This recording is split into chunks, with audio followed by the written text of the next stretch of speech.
This is Tom Asprey with the Viper Report.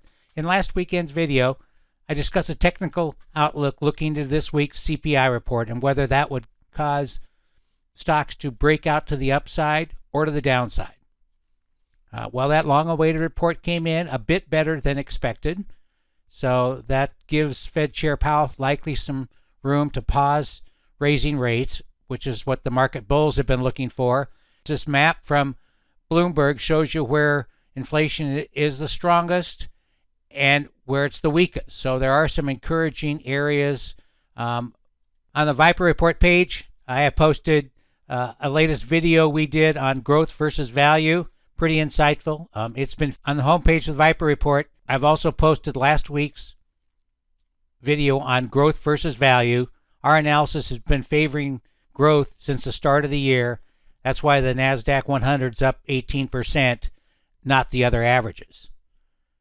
So those stocks and ETFs are doing quite well after the CPI report, with QQQ, SMH, and IWF leading the way. The technical methods I teach highlighted those stocks and ETFs, and that's why they're recommended.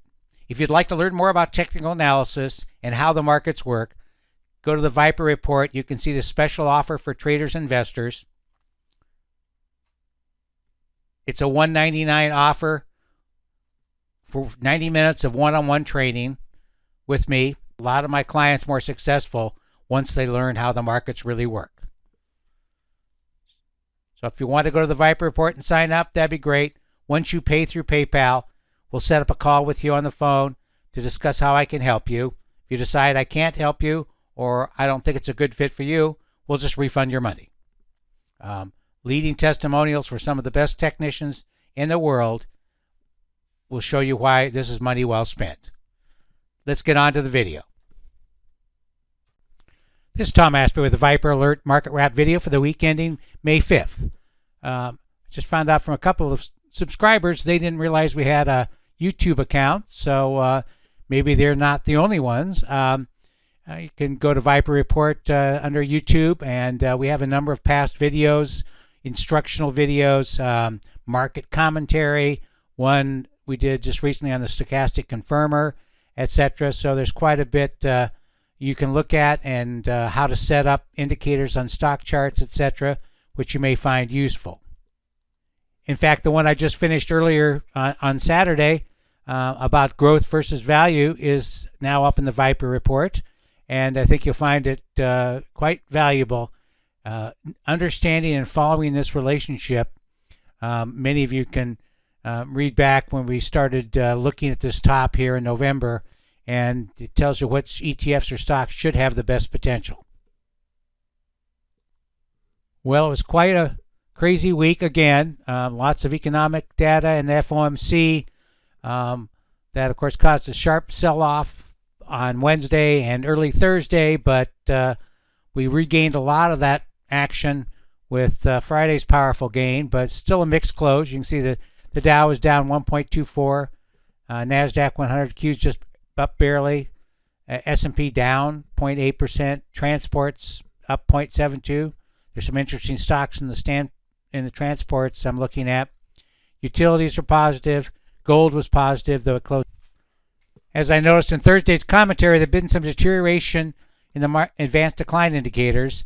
You can see for the NASDAQ, or for the New York Composite, we had this spike down here. This tail closed back above the 20 EMA, but the weekly AD line closed just below its moving average. So that's not a good sign, because the stocks only is also negative. So time is running out for a sharp surge to the upside, but some of the other markets after last week looks like that's still a possibility. You can see the daily chart of the NYSE Composite does not look nearly as bad, though I don't like this lower lows in the NYSE all AD line. So you really got to continue with Friday's sharp gains early this coming week. The weekly chart of the S&P, the SPY, shows once again these long tails down here, getting into the 20-week EMA. That's usually a good sign, of demand at these lower levels. So AD line is closest to breaking out could easily do with a a 3 or 4 to 1 up week, and this in the week ahead here.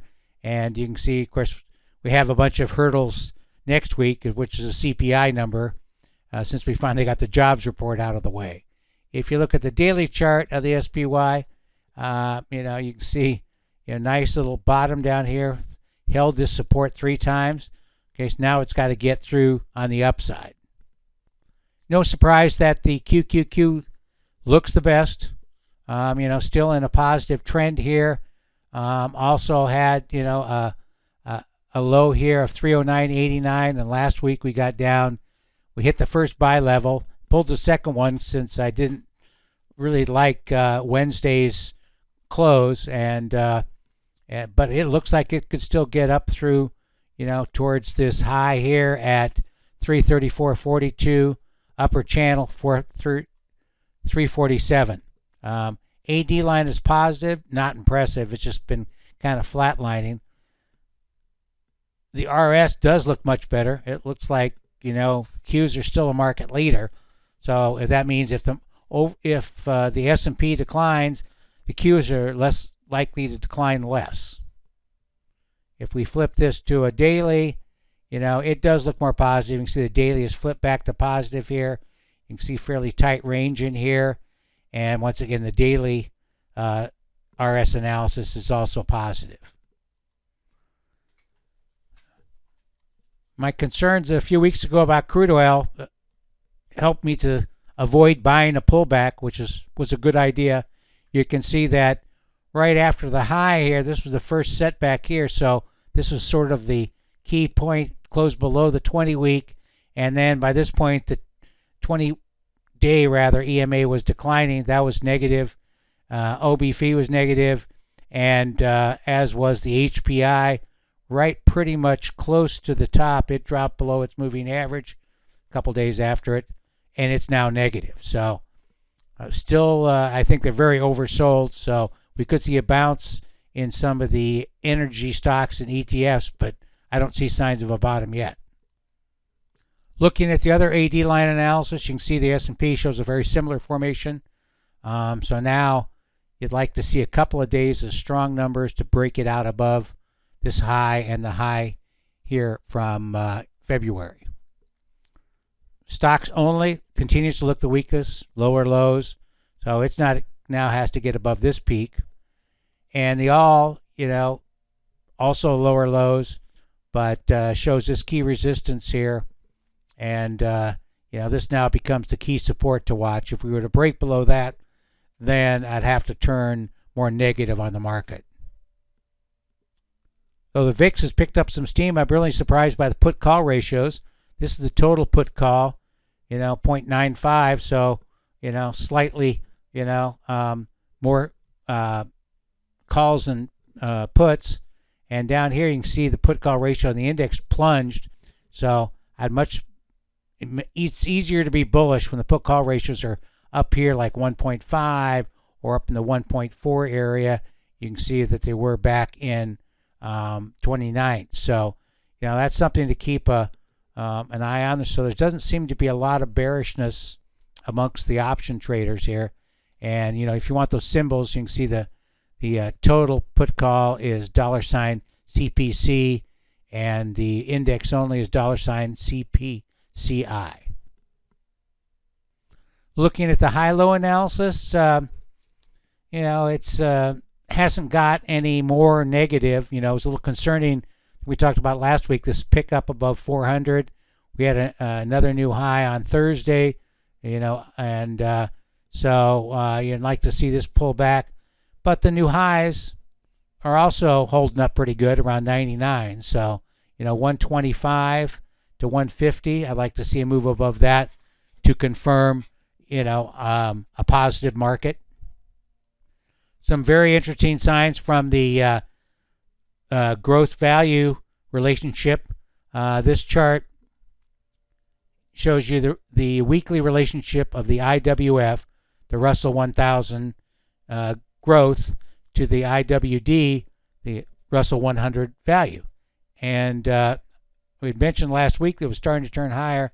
Looks like it's completed this bottom formation here. If the ratio craters next week, they'd be iffy. You need to hold this level right in here. But certainly it suggests that ratio, could get back up into here, which would be a pretty significant move.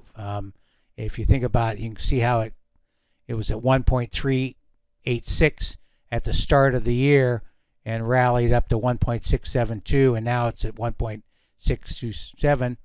MACDs still look strong, so the histogram has not yet made new highs here, but usually, even if we're right in here, we should have, this is a weekly chart, a number of weeks on the upside in growth over value.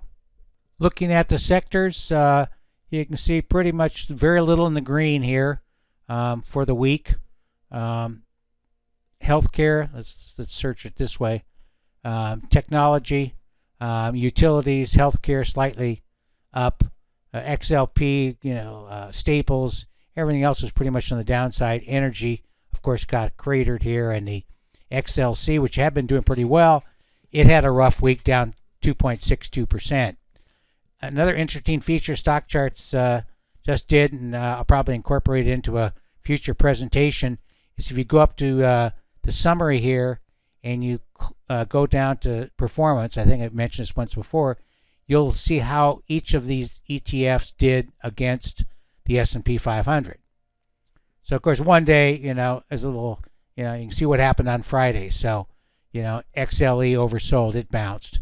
5-day, a little more relevant, XLK up 1%, XLU up 0.8, XLV up 0.8. So we'd like XLV. We still like XLV.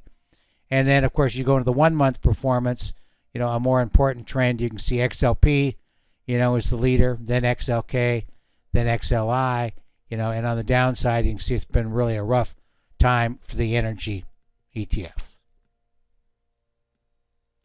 It was a very volatile week in the futures market. You can see, we had a pretty, a deviation flip here, not a confirmed sell signal.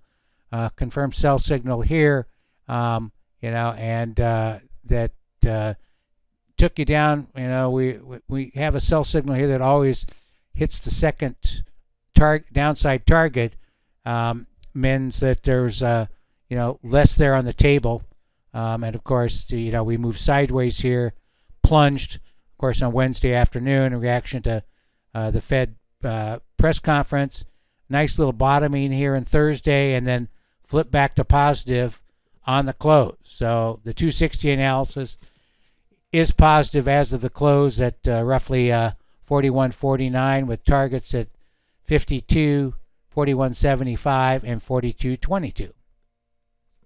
Well, that's all I have for this weekend. We're trying to send out the reports, earlier this weekend, and next week we have the CPI, amongst other reports. Here's the calendar: wholesale inventories, Fed speak, CPI on Wednesday, and then we get the producer price index on Thursday, jobless claims, import prices, consumer sentiment, the mid-month reading. So it's going to be a lighter week than it was last week.